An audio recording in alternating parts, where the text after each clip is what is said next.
Shalom, selamat malam saudara dikasihi Tuhan Yesus Kristus. Selamat berjumpa dalam renungan pada malam hari ini.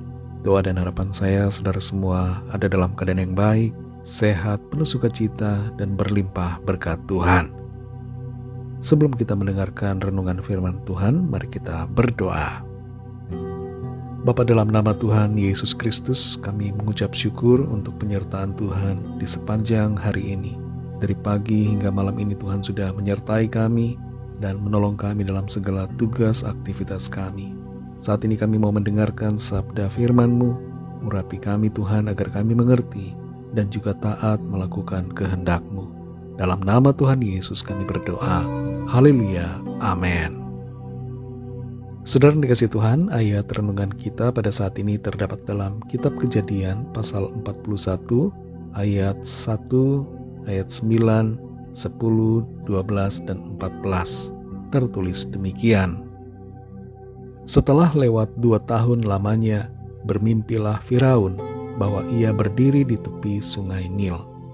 Ayat yang ke-9, lalu berkatalah kepala juru minuman kepada Firaun, hari ini aku merasa perlu menyebutkan kesalahanku yang dahulu. Waktu itu tuanku Firaun murka kepada pegawai-pegawainya dan menahan aku dalam rumah pengawal istana beserta dengan kepala juru roti. Ayat 12, bersama-sama dengan kami ada di sana seorang muda Ibrani, hamba kepala pengawal istana itu. Kami menceritakan mimpi kami kepadanya, lalu diartikannya kepada kami mimpi kami masing-masing. Ayat 14, kemudian Firaun menyuruh memanggil Yusuf. Segeralah ia dikeluarkan dari tutupan, ia bercukur dan berganti pakaian, lalu pergi menghadap Firaun. Saudara dikasihi Tuhan, Yusuf setelah 2 tahun dilupakan oleh kepala juru minuman Firaun, akhirnya mengalami masa peninggian dari Tuhan. Cara Tuhan pun unik dan ajaib, bukan dengan cara yang biasa ia bekerja, tapi dengan cara yang tidak terpikirkan. Firaun diberinya mimpi yang menggelisahkan hati, dan ia ingin tahu arti dari mimpinya itu. Namun tidak seorang pun yang ada dalam istananya yang dapat mengartikan maknanya. Dan saat itulah kepala juru minuman itu ingat kepada Yusuf. Yusuf lalu dipanggil menghadap Firaun, dan oleh hikmat Tuhan, ia dapat mengartikannya dengan begitu tepat dan mengesankan. Saat itulah Firaun menetapkan untuk mengangkat Yusuf menjadi seorang yang berkuasa di Mesir di samping dirinya. Saudara dikasihi Tuhan, pada akhirnya waktu pertolongan akan tiba sesuai dengan apa yang dirancangkan Tuhan. Waktunya mungkin terasa lama, namun kita hendaknya sabar dalam penantian akan manifestasi kuasa-Nya. Manusia bisa lupa terhadap kita. Kita bisa tersembunyi dan tidak kelihatan dari siapapun juga, seperti Yusuf yang tersembunyi di dalam liang tutupan penjara, tapi ia tidak pernah tersembunyi bagi Tuhan. Dan Tuhan mengingat serta tidak melupakannya, lalu mengangkat dan memulihkannya. Kita bisa saja mengalami ketidakadilan di dunia ini yang dilakukan manusia terhadap kita, tapi Tuhan dapat memutarbalikkan keadaan itu dan memunculkan kebenaran di pihak kita. Saudara dikasihi Tuhan, lewat kisah yang dialami oleh Yusuf dalam pasal ini, mari kita renungkan berapa tahun sudah lewat dalam hidup kita dan kita merasa belum ada pertolongan. Berapa lama kita sudah menaikkan doa-doa kita kepadanya, tapi sepertinya belum dijawab. Tetaplah sabar dan nantikan Tuhan bekerja. Jangan jemu-jemu menaikkan doa. Dalam Roma 12 ayat 12 tertulis, bersukacitalah dalam pengharapan, sabarlah dalam kesesakan, dan bertekunlah dalam doa.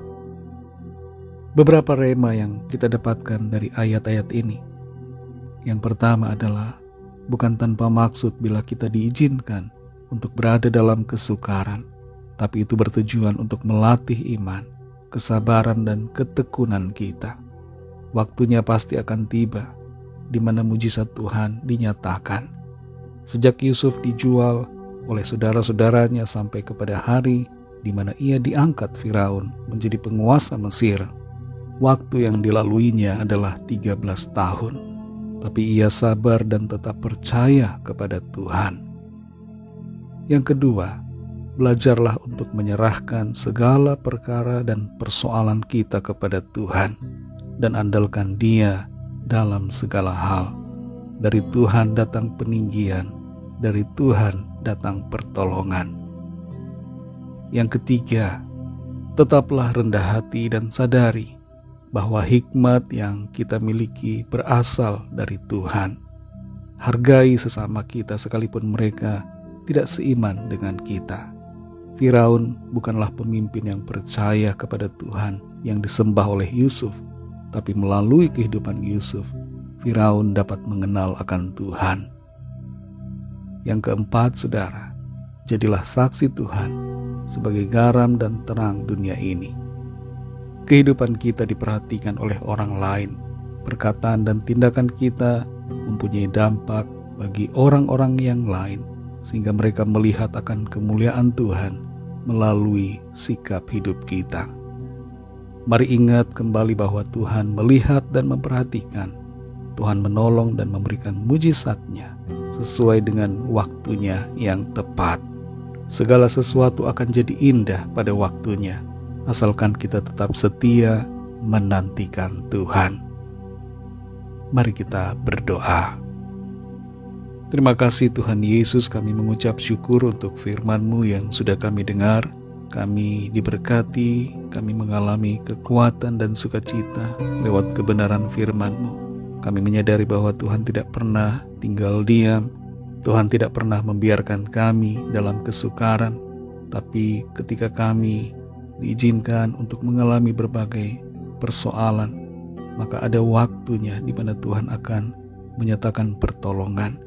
Ajar kami Tuhan untuk sabar dan setia, tetap bertekun dalam doa dan bersukacita dalam setiap keadaan. Berkati kami Tuhan, tuntun kami dengan kuasa-Mu Roh Kudus, sehingga kami tetap bersemangat, beriman dan berpengharapan kepada-Mu. Berkatilah kami di sepanjang malam hari ini, dalam istirahat kami, lingkupi kami dengan kasih dan kuasa-Mu. Kami bawa kepada-Mu setiap pergumulan doa yang dihadapi oleh setiap kami masing-masing, agar Tuhan menjamah, melawat dengan kuasa-Mu, menyatakan mujizat-Mu bagi setiap kami. Ampuni kami Tuhan akan dosa kesalahan kami dalam perkataan, pikiran, perbuatan kami, seperti kami juga mengampuni orang yang bersalah kepada kami. Berkatilah bangsa dan negara kami Indonesia, juga semua bangsa di dunia ini. Lawatlah dengan kasih dan rahmat-Mu. Terima kasih Tuhan, kami serahkan semua ke dalam tangan kasih-Mu. Hanya dalam nama-Mu yang kudus, nama Tuhan Yesus Kristus, kami sudah berdoa dan mengucap syukur. Haleluya. Terimalah berkat Tuhan. Tuhan memberkati engkau dan melindungi engkau. Tuhan menyinari engkau dengan wajah-Nya dan memberikan kasih karunia. Tuhan menghadapkan wajah-Nya kepadamu dan memberikan damai sejahtera. Berkat anugerah dari Bapa Surgawi, cinta kasih karunia dari Tuhan Yesus Kristus, dalam persekutuan dan penghiburan Roh Kudus, menyertai kita semua sekarang ini dan sampai selama-lamanya. Dalam berkat nama Tuhan Yesus Kristus. Haleluya. Amin. Puji Tuhan, saudara yang dikasihi Tuhan, saya percaya firman Tuhan menjadi berkat dan kekuatan buat saudara semua. Dan Roh Kudus akan menolong saudara untuk lebih lagi memahami kebenaran firman Tuhan. Tuhan Yesus memberkati saudara semua. Sampai jumpa dalam renungan yang berikutnya. Haleluya.